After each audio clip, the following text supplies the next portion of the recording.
कुछ दिनों पहले मैं एक इंश्योरेंस कंपनी में काम करता था। कंपनी की तरफ से किसी क्लाइंट से मिलने उसके घर पर गया था मैं, और मैंने वहीं पहली बार देखा था इस तस्वीर को। इसका रेप्लिका था वो, फिर भी काफ़ी महंगा रहा होगा। मुझे तभी कुछ अजीब लगा। मुझे लगा जैसे वो पेंटिंग जिंदा हो। उसे देखने के बाद से अपने काम पर फोकस नहीं कर पाया मैं, और मेरे क्लाइंट के साथ मेरी वो मीटिंग पूरी तरह फ्लॉप रही। मगर मैं रात को चुपके से फिर उस घर में घुसा और उस पेंटिंग को देखा, बार बार देखा। उसे छूता रहा, टटोलता रहा। मुझे बार बार ऐसा लग रहा था जैसे मैं जानता हूँ, मेरा उससे कुछ तो संबंध ज़रूर है। तब कुछ भी याद नहीं आया और मैं घर लौट आया। मगर एकांक ने याद किया और उसके चेहरे पर पसीने की बूंदें उभर आई। मगर उस रात फिर मैंने सायरन की आवाज़ सुनी। वो गा रही थी वही सब कुछ जो मैं बचपन में सुन चुका था, और मुझ पर बेहोशी छाने लगी। मैंने उसकी गंध भी महसूस की, सब कुछ बिल्कुल वैसा ही। और फिर मेरी पलकें भारी होते होते बंद हो गई। कुछ देर बाद जब मेरी आंखें खुली तो मैंने खुद को कहीं और पाया। कहाँ? कबीर ने पूछा। ठीक से याद तो नहीं, पर शायद वो वही जगह है जहाँ की वो पेंटिंग है, एकांक ने कहा। मतलब वो घर जिसकी छत टूटी हुई है?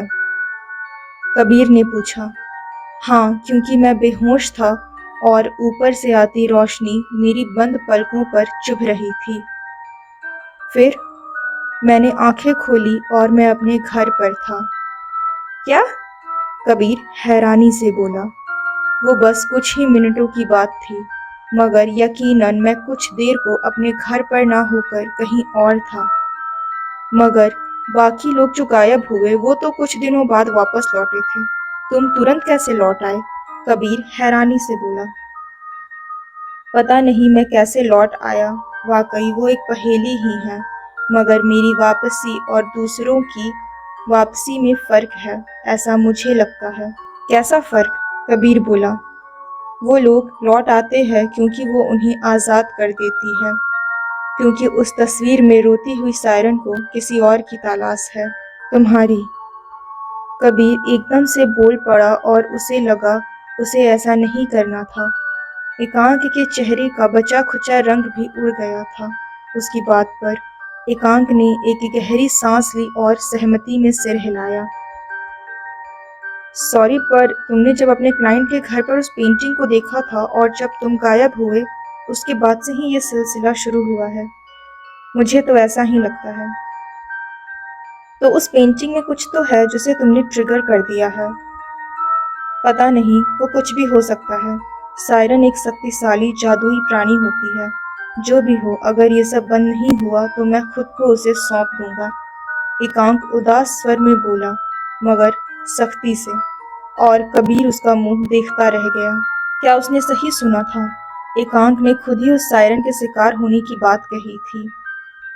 ये तुम क्या कह रहे हो? कबीर सदमे से बोला।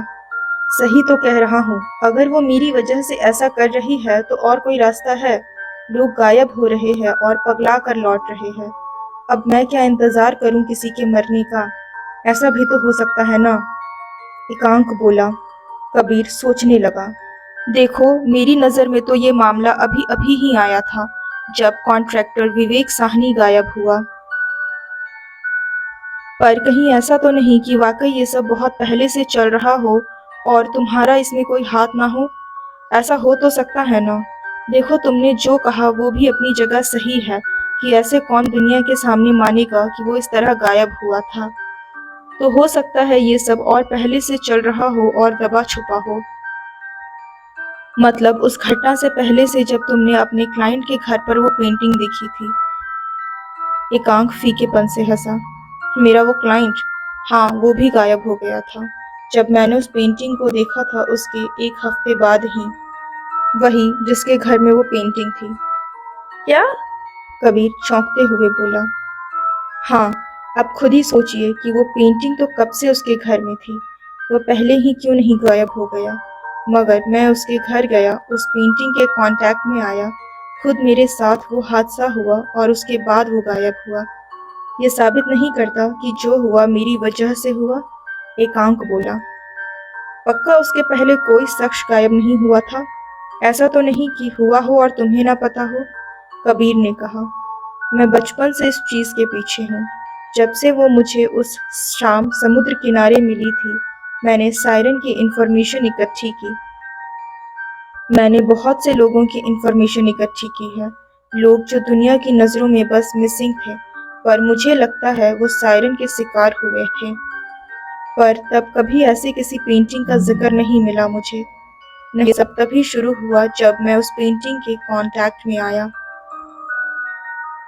और क्यों? ऐसा क्या है उस पेंटिंग में? कबीर ने पूछा। यही तो सबसे बड़ा सवाल है, एकांक ने कहा और कबीर उसे देखने लगा। उसे लगता था एकांक को सब पता होगा, मगर उसने भी यहाँ तक आकर हाथ खड़े कर दिए थे। वो भी इतना ही जानता था। अब अगर तह तक पहुँचना है तो कुछ सवाल है जिनके जवाब ढूंढने होंगे। उस पेंटिंग का क्या सीक्रेट है? वो नॉर्मल पेंटिंग से क्यों अलग है? अगर वो सायरन तुम्हारे पीछे है तो क्यों है? और सबसे बड़ा सवाल कि जब तुम वहां पहुंच ही गए थे तो वापस कैसे आ गए कुछ ही पलों में? कबीर ने कहा। एकांत ने बस सर हिला दिया। एक बात बताओ, सायरन तो बहुत सी होंगी ना? कबीर ने पूछा। हाँ, होनी तो चाहिए। तो क्या ऐसा हो सकता है कि जो सायरन तुम्हें बचपन में मिली थी वो यही हो जिसकी ये पेंटिंग है? कबीर बोला। हाँ, मुझे भी ऐसा ही लगता है, मगर फिर सब गड़बड़ हो जाता है। मेरा बचपन, मतलब जब मैं 7 साल का था तब मुझे ये मिली थी। दूसरी तरफ ये पेंटिंग 100 साल पुरानी है। तार कुछ जुड़ नहीं रहे। एकांत ने कहा। कबीर कुछ देर सोचता रहा, फिर बोला। तुम बचपन में उस सायरन से मिले थे और उसने तुम पर हमला भी किया, मगर मार नहीं पाई थी। तुम बच गए और यहाँ तक कि तुमने उसके कुछ पंख भी नोच लिए थे। ऐसा तो नहीं कि वो इस वजह से तुमसे नाराज है? आखिर वो कोई इंसान तो है नहीं, क्या पता वो किस तरह सोचती है। अब हम मान लेते हैं कि ये पेंटिंग उसी सायरन की है और यहाँ कुछ सुपरनैचुरल चीजें हैं, तभी तो लोग भी गायब हो रहे हैं ना। अब सालों बाद तुम उस पेंटिंग के जरिए उसके संपर्क में आते हो, वो तुम्हें पहचान जाती है और उस पेंटिंग के जरिए जिससे वो जुड़ी हुई है लोगों का शिकार करने लगती है। फिलहाल तो यही सच लग रहा है। एकांत थका हुआ सा बोला। कबीर को उसके लिए बुरा लग रहा था। वो लड़का कम उम्र था, अकेला भी और परेशानियों से घिरा हुआ भी। न जाने क्यों उसके बारे में सोचकर कबीर को लगने लगा कि उसकी मदद करनी चाहिए, उसे बचाना चाहिए। आखिर किसी को तो बचा पाए वो। देखो, हम इस बारे में कुछ करते हैं, ओके? माना कि वो लोग निर्दोष है जो उस सायरन का शिकार हो रहे हैं, मगर देखा जाए तो तुम्हारा भी क्या दोष? कबीर ने कहा। एकांक सर झुकाए खड़ा रहा। पहले की बात होती तो मैं एक पल नहीं गंवाता और इस सारे मामले को खत्म कर चुका होता, मगर अब पता नहीं क्यों मैं भी डरने लगा हूँ। मुझे लगता है मुझे भी जीना है, मुझे भी अपनी जिंदगी की परवाह होने लगी है। मैं कमजोर, तुम कमजोर नहीं हो। कभी कभी घर में पड़ी कोई चीज जो रोज हमारी आंखों के सामने से गुजरती है हमें फालतू लगती है, जब तक कोई नहीं बताता कि हमारे लिए वो कितनी कीमती है। ठीक वैसे ही हमारी जिंदगी भी होती है। हमें वो बेवजह लग सकती है, मगर शायद किसी और के लिए वो बहुत मायने रखती हो। कबीर बोला तो एकांक उसे देखने लगा। वैसे उस लड़की का क्या हाल है? उसका सूटकेस मिला? कबीर ने पूछा और अचानक एकांक की समझ में आ गया कि कुछ दिनों से उसे अपनी जिंदगी से एक लगाव सा क्यों महसूस होने लगा था। नैना, वो जो उसके साथ थी, उसे वो पता नहीं कब तक उसके साथ थी, और देखा जाए तो उनका कोई रिश्ता भी नहीं था। कम से कम ऐसा तो कोई रिश्ता नहीं था जिसे कोई नाम दिया जाए, मगर वो उसके लिए कुछ अच्छा महसूस करने लगा था। उसे अपने ही बंजर जिंदगी अच्छी लगने लगी थी, क्योंकि अब उसमें नैना थी। और एकांक ये भी समझ गया कि कबीर ने क्यों उसका नाम लिया था। शायद वो भी उसे समझाना चाहता था। वो एक ठीक ठाक सा रेस्टोरेंट था, इतना कि जरूरत पड़ने पर कबीर वहां का बिल चुका सकता था। कबीर वहां बैठा नियति का इंतजार कर रहा था। कल एकांक के आने की वजह से वो जिस तरह उसके घर से गई थी, वो उसे बिल्कुल भी अच्छा नहीं लगा था। आज वो पहले लंच करेंगे, फिर वो उसकी फेवरेट फिल्म भी दिखाने ले जाएगा। इस तरह वो दोनों कुछ अच्छा समय साथ बिताएंगे। कबीर नियति के लिए बुरा महसूस कर रहा था, मगर जब नियति आई तो उसका सारा अफसोस हवा हो गया। वो अपनी किसी सहेली के साथ आई थी। कबीर जानता था कि ये उसके नाराज होने का तरीका था। वो हमेशा ऐसा ही करती थी जब भी उससे गुस्सा होती थी। कल एकांक कल एकांक की वजह से वो नजरअंदाज हुई तो आज वो अपने साथ अपनी सहेली को ले आई ताकि कबीर को नजरअंदाज कर सके। नियति पास आई और कबीर को अपनी सहेली से मिलवाया, जिसका नाम अंजोरी था। कबीर को वो कुछ देखी देखी हुई लगी और कुछ देर बाद उसे याद आया कि उसने कहाँ देखा था। ये वही थी जो एग्जीबिशन में होस्ट थी, जिससे मिलने उस दिन नियति उस एग्जीबिशन में गई थी और जिसकी वजह से उसकी नज़र उस पेंटिंग पर पड़ी। साथ ही वो पहली बार एकांक से भी तो मिला था। अंजोरी थोड़ा हड़बड़ा गई। जाहिर है उसे नहीं पता था यहाँ यहाँ कबीर भी होगा। उसे लग रहा था वो खामखा उन दोनों के बीच में पड़ रही है। वो पहले कभी कबीर से इस तरह नहीं मिली थी, मगर नियति हमेशा उसका जिक्र करती थी। अंजोरी ये जानती थी कि दोनों आमतौर पर काफी वक्त साथ बिताते थे। वहीं नियति आते ही मेन्यू कार्ड देखने लगी, जैसे बस वहां लंच करने ही आई हो। कबीर ने उसकी तरफ देखा, फिर उसकी नजर अंजोरी से मिली, जो माफी मांगने वाले अंदाज में मुस्कुराई। कबीर भी धीरे से मुस्कुराया और शांत बैठ गया। तुम भी ना नियति, तुम्हारा गुस्सा भी धीमा जहर है। एक बार में फट पड़ो तो आदमी मनाए भी, पर तुम तो गुस्सा भी ऐसे करती हो कि कोई खुल के कुछ कह नहीं सकता। कबीर ने मन ही मन सोचा। खाना ऑर्डर हुआ और इस दौरान हल्की फुल्की बातें भी होने लगी। नियति तो अब भी कबीर से खिंची हुई सी थी, मगर अंजूरी बढ़िया बातें करती थी। उसके बोलने का तरीका और शांति से किसी की बात सुनना दोनों काफी प्रभावित करने वाले थे। आखिर उसके काम का हिस्सा था वो जिस ग्रुप के लिए काम करती थी वो इवेंट्स वगैरह आयोजित कराते थे। सब होता था उसमें, खास तौर पर प्रदर्शनी, जैसे कि वो पेंटिंग एग्जीबिशन जहाँ कबीर उससे मिला था। कबीर को वो सहज और भली लड़की लगी। उसने भी इस ओर ध्यान नहीं दिया कि नियति उसे यहाँ इसीलिए साथ लाई थी कि कबीर के साथ समय बिताने के प्लान पर पानी फेर सके। वो उसे अच्छी तरह पेश आया और गर्मजोशी से ही बातें की। नतीजतन अब नियति उसे घूर कर देख रही थी। कुछ देर में अंजोरी उठी जब उसे लग रहा था कि नियति का व्यवहार कुछ ज्यादा ही खटकने वाला हो गया है। चलो मैं भी चलती हूँ। नियति उठने को हुई। नहीं, तुम यहीं बैठो, मेरी आकाश के साथ मीटिंग है। अंजोरी पूरी सख्ती के साथ बोली। आकाश उसका मैनेजर था। नियति उसे घूरने लगी तो अंजोरी ने भी उसे आंखों से इशारा किया कि वो वहीं रहे। अंजोरी को अच्छा नहीं लग रहा था कि वो कबीर जैसे सीधे साधे लड़के से इस तरह बर्ताव कर रही है। उसने दोनों से विदा ली और चलती बनी। अच्छी लड़की है।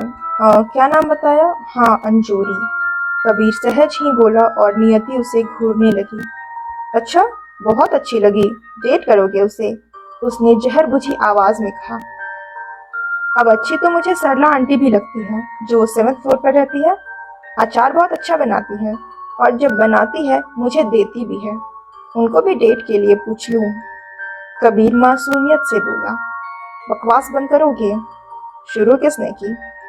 नियति कुछ नहीं बोली, बस अपने बैग से अपनी लिपस्टिक निकालने लगी। खाना हो चुका था और वो जाने से पहले हल्के से होंठ रंगने लगी, पर कबीर ने देखा कि लिपस्टिक निकालते समय उसके ठसाठस भरे बैग में से कुछ सामान निकलकर बाहर गिर पड़ा। उसमें एक सुंदर सा काफी महंगा लाइटर भी था। ये क्या, तुम बीड़ी भी पीने लगी? कबीर उसे छेड़ता हुआ बोला। इसे न्यूड शेड कहते हैं, ओके? नियति चिढ़कर बोली और अपने होठों की तरफ इशारा किया। उसे लग रहा था कबीर उसकी लिपस्टिक पर तंज कस रहा था, मगर जवाब में कबीर ने वो लाइटर दिखाया। ये तो मुझे पड़ा मिला, अंजोरी के ही वर्क प्लेस पर, होटल ओंटारियो में ज्वेलरी एग्जीबिशन चल रहा है ना उनका, वहीं। नियति बोली, जो लिपस्टिक वापस रख चुकी थी और अब बाल ठीक कर रही थी। और बीड़ी कौन पीता है? वो तमक कर बोली। कबीर हंस दिया और लाइटर वापस रख दिया। तुम रख लो, मैं क्या करूंगी? नियति बैग की जिप लगाती हुई बोली। मैं भी क्या करूंगा? पहले मेरा सिगरेट छुड़ा दिया, अब लाइटर गिफ्ट कर रही हो? कबीर बोला, अपनी लालटेन जलाना और क्या? नियति ने कहा। कबीर फिर हंसा। वो लालटेन की रोशनी में ही लिखता था, जो उसे लिखने के लिए प्रेरित करती थी। नियति ये बात जानती थी। कबीर मुस्कुरा दिया और उस लाइटर को जेब में रख लिया। आज वो बहुत खुश था। आज वो नियति की कार में नहीं था, बल्कि नियति उसकी बाइक में उसके पीछे बैठी हुई थी। दोनों ने फिल्म देखी। फिर उसके साथ बाइक पर ही कबीर ने आधा शहर नाप दिया। उसे यकीन था कि जब रात के समय वो झील की बगल वाली सड़क से गुजर रहे थे, तो उसकी पीठ से लगे हुए नियति ने एक छोटी सी झपकी तक ले ली थी। कबीर को ये बहुत पसंद था। आखिरकार उसे उसके घर छोड़कर कबीर अपने फ्लैट पर लौट आया। आज वो बहुत खुश था। वो अपने फ्लैट पर पहुंचा और चाबी से उसे खोला। वो अब भी नियति के बारे में ही सोच रहा था और दरवाजा बंद करके वो जैसे ही मुड़ा, उसने कुछ सुना। एक धीमा सा अलौकिक संगीत, घर के और भी अंदर से आता हुआ। कबीर अपनी जगह पर खड़ा जड़ रह गया। वो सांस लेना तक भूल गया। सायरन की आवाज उसके मुंह से निकला। कबीर अपनी जगह पर जड़ हो गया। ये क्या था? क्या सुना था उसने अभी अभी? वो अपने घर पर था, मगर अचानक ही उसे अपना ही घर अजनबी और एक हद तक डरावना सा लगने लगा। यूं तो वो 2 कमरे का छोटा सा फ्लैट था, मगर जब वो बाहर खड़ा अपने कमरे के अधखुले दरवाजे को देख रहा था, तो ऐसा लग रहा था जैसे वो अनंत हो, उसकी कोई सीमा ना हो, उसके भीतर बहुत कुछ हो। वो घर के लिविंग रूम में था और अंदर कहीं से वो स्वर फूट रहा था। एक स्त्री स्वर था वो, जितना सुरीला उतना ही मार्मिक भी। कबीर अब खड़ा खड़ा अपने घर को घूरने लगा। क्या इसका वो ही मतलब था जो वो समझ रहा था? क्या ये गीत सायरन का था? हाँ, हो तो सकता है। क्यों नहीं हो सकता? आखिर वो भी तो कब से उस तस्वीर के संपर्क में है। कुछ ज्यादा ही गहराई से उतर गया है वो इस मामले में। कबीर वापस जाने को मुड़ा। घर का बाहरी दरवाजा उससे बमुश्किल 2 फीट ही दूर था। वो भाग जाएगा, वो बच सकता है इस शिकंजे से, मगर नहीं। दरवाजे के हैंडल पर रखा हुआ उसका हाथ जम गया। वो भाग क्यों रहा है? अगर सायरन उसे अपने शिकंजे में लेना चाहती है, तो यही सही। उसे मामले की तह तक जाना होगा और वो ऐसे ही मुमकिन है। आखिर उसे समझना तो होगा ही ना कि सायरन जो कर रही है वो क्यों कर रही है।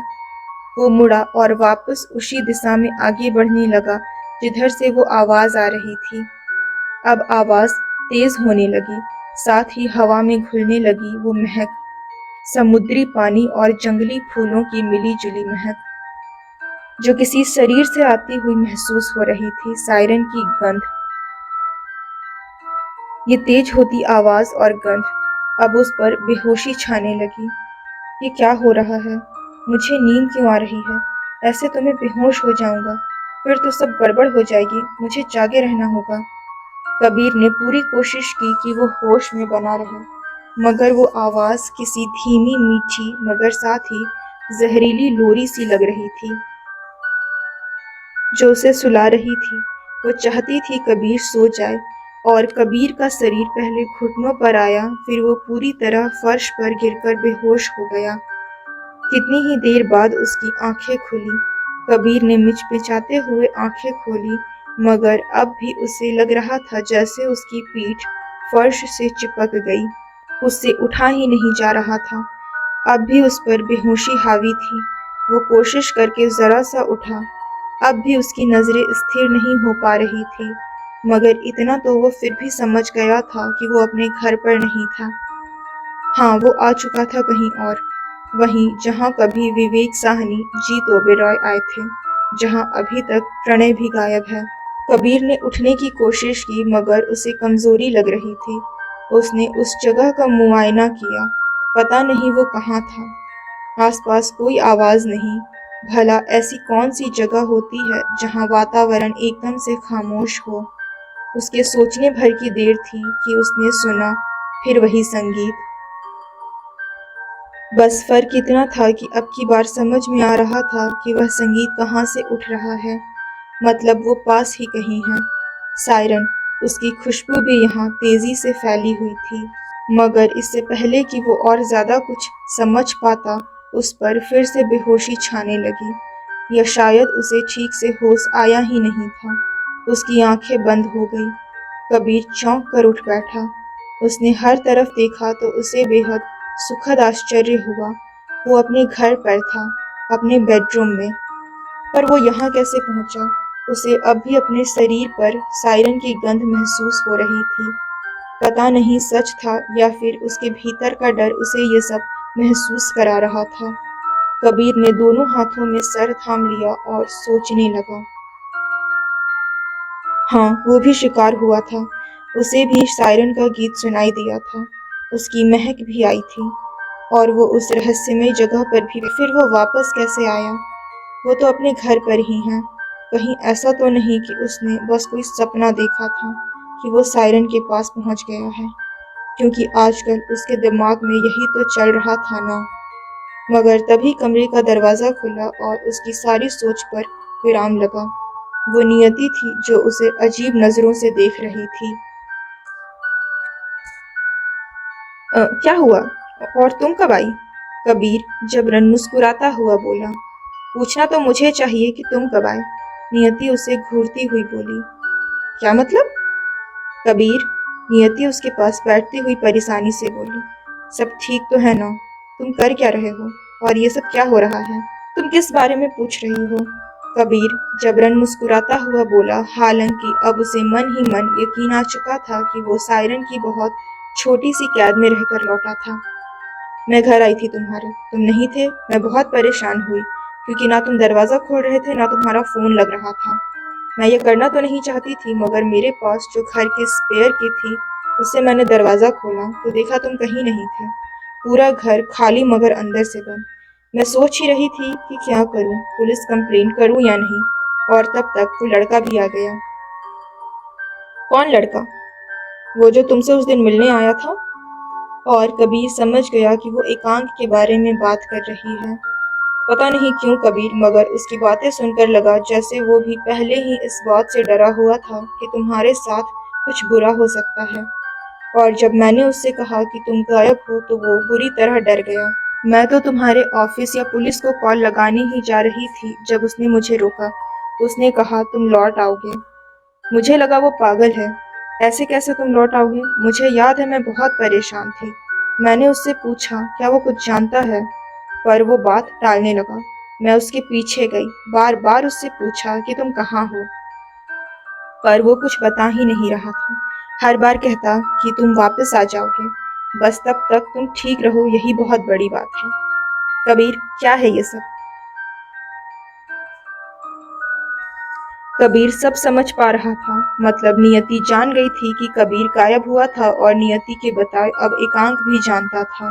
नियति देखो, शांत हो जाओ, मैं तुम्हें सब बताता हूँ, कबीर ने कहा और उसका हाथ पकड़कर अपने साथ बिठा लिया।